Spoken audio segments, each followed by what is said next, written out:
अश्लीलता के मंच पर नारी गरिमा का अपमान, देवी से आइटम तक गिरती सोच। आपको बता दें कि विवाद समारोह, मेलों और सार्वजनिक आयोजन में इन दिनों ऑर्केस्ट्रा और स्टेज प्रोग्राम के नाम पर खुलेआम अश्लीलता परोसी जा रही। युवतियों द्वारा अश्लील गीतों पर देह प्रदर्शन और पुरुष दर्शकों द्वारा की जा रही अभद्र टिप्पणियों और हरकतों ने समाज के चिंतनशील वर्ग को गंभीर चिंता में डाल दिया है। इस विषय पर शहर के प्रमुख शिक्षाविदों, समाज सेवियों और कलाकारों ने मीडिया से बातचीत में तीखी प्रतिक्रिया व्यक्त की है। शिक्षाविद प्रधानाचार्य राणा प्रताप सिंह ने कहा कि यह अत्यंत दुखद है कि भारतीय संस्कृति में जहां कन्याओं को देवी का रूप माना गया है, वहीं आज ऑर्केस्ट्रा जैसे मंचों पर उन्हीं कन्याओं को आइटम बनाकर प्रस्तुत किया जा रहा है।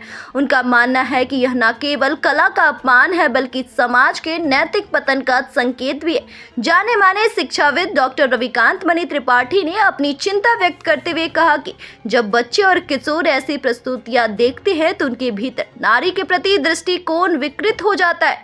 उन्होंने कहा कि यही मानसिकता विषमता आगे चलकर महिला अपराधों को जन्म देती है।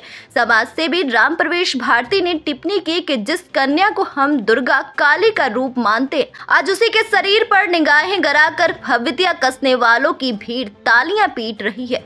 उन्होंने इसे एक सभ्य समाज के लिए शर्मनाक दृश्य बताया और कहा कि यह सब हमारी सामूहिक चुप्पी और तटस्थता का ही परिणाम है। वरिष्ठ अधिवक्ता नागेंद्र राव ने स्पष्ट किया कि इस प्रकार के कार्यक्रम केवल सामाजिक नहीं बल्कि कानूनी दृष्टि से भी आपत्तिजनक है। उन्होंने बताया कि सार्वजनिक स्थल पर अश्लीलता फैलाना भारतीय न्याय संहिता की धाराओं के तहत दंडनीय अपराध है और सरकार को इस पर तुरंत सख्त कानून बनाना चाहिए। प्रख्यात लोक गायिका पूनम मणि त्रिपाठी ने गहरी पीड़ा व्यक्त करते हुए कहा कि लोक गीतों को जिस तरह अश्लीलता में लपेटा जा रहा है, वह हमारी लोक संस्कृति की हत्या है। उनका मानना है कि लोक गायन जनजीवन की आत्मा और इसे बाजारू सोच से दूर रखना आवश्यक है। संगीत आचार्य नित्यानंद ने कहा कि आजकल संगीत को केवल भौड़े मनोरंजन का माध्यम बना दिया गया है। उन्होंने जोर देकर कहा कि संगीत आत्मा को छूने वाली साधना है, न कि बाजार की वस्तु, और इस मानसिकता को अब बदलना ही होगा।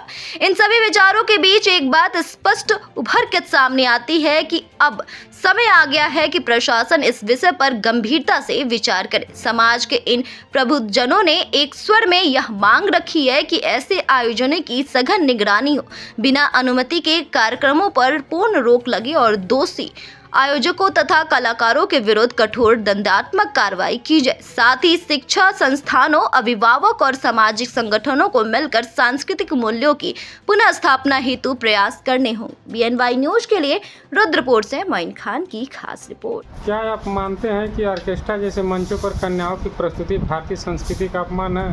जी बिल्कुल।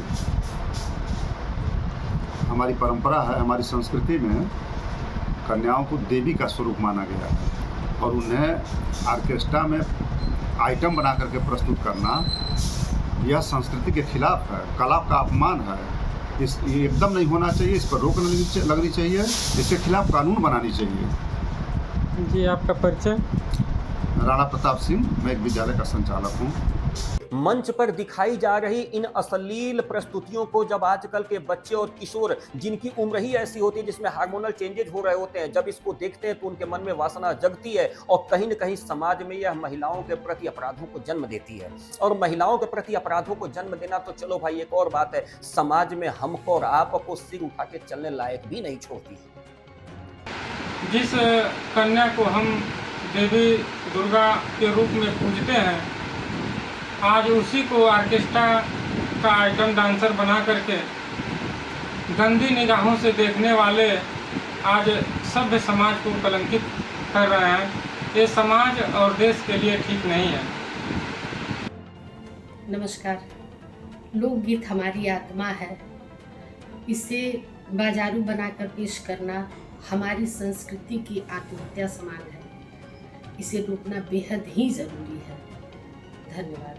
संगीत का जो मूल आधार है वो है संस्कार और अनुशासन, जो आज के समय में जिसका लोप होता चला जा रहा है। और ख़ास करके भोजपुरी के नए कलाकारों ने संगीत की बड़ी धज्जियाँ उड़ाई है, जो कि ठीक नहीं है।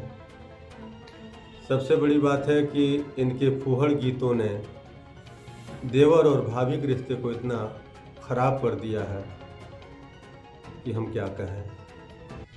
किसी भी देश और समाज को बर्बाद करना हो तो वहाँ के संगीत और साहित्य को तितर बितर कर दिया जाए। इसका परिणाम देखिए, युवा पीढ़ी नशे की शिकार होती जा रही है, तमाम विसंगतियाँ समाज में आती जा रही हैं जो कि ठीक नहीं है। डीजे के नाम पे देखते हैं बड़े बड़े परिवार के लोग भी थिरक रहे हैं। फिर ऐसे में कैसे अपनी परंपरा को बचाया जाए? हम सबको एक साथ खड़ा होना पड़ेगा और अश्लीलता का विरोध करना पड़ेगा। अश्लील गीतों को अपने दरवाजे पे न बजने दिया जाए, डीजे पे न चलने दिया जाए, शायद कुछ सुधार हो सकता है।